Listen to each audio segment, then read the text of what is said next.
Masalimo 35.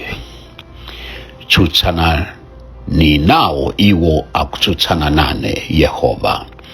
Limbanani nawo iwo akulimbana nane. Gwirani chikopa chotchinjiriza ukani kundithandiza. Sololani nthungo ndipo muwatsekerezere kunjira akundilondola.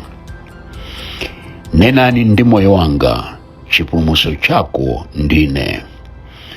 Athe nzeru nachite manyazi iwo akufuna moyo wanga. Abwezedwe mbuyo nasokonezeke iwo akundipangira chiwembu. Akhale monga mungu kumphepo, ndipo mngelo wa Yehova awapirikise. Njira yako ikhale ya mdima ndiyoterera, ndipo mngelo wa Yehova awalondole. Pakuti ananditchera ukonde wawo mbonamo kopanda chifukwa. Anakumbira moyo wanga dzenje kopanda chifukwa. Chingwere modzidzimusa chionongeko. Ndipo ukonde wake umene anawutcha unkole yekha mwini, agwemo naonongeke mmwemo.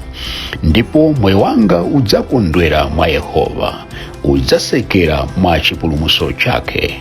Mafupa anga onse adzanena, Yehova afanana ndi inu ndani?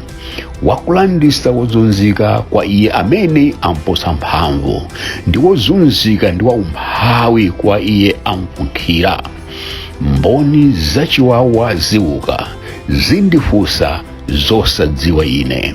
Andibwezera choyipa malo mwa chokoma. Inde asaukisa moyo wanga. Koma ine pakudwala iwowa, chovala changa ndi chiguduli, ndinazunza moyo wanga ndi kusala.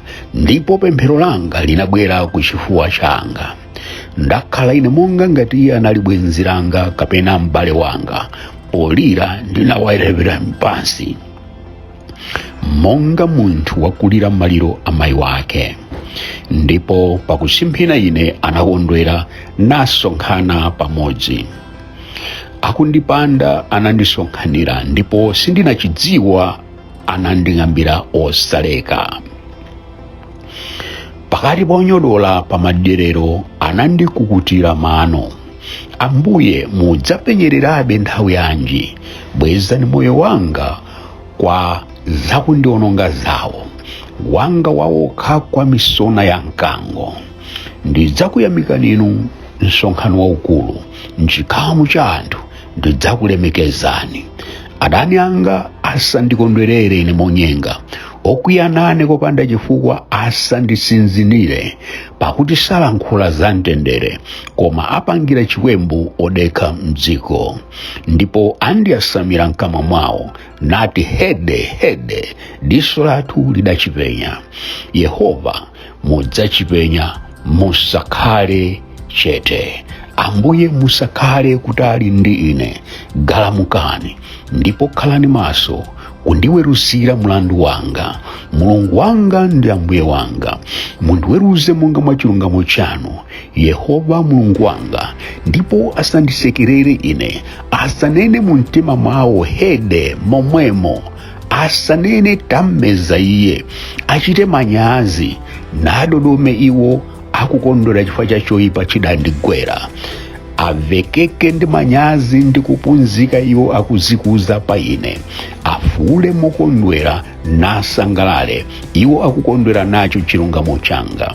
Ndipo anene kosalekeza, abuke Yehova, amene akondwera ndi mtendere wa mtumiki wake. Ndipo lilime langa lilalire chilungamo chanu ndi lemekezo lanu tsiku lonse.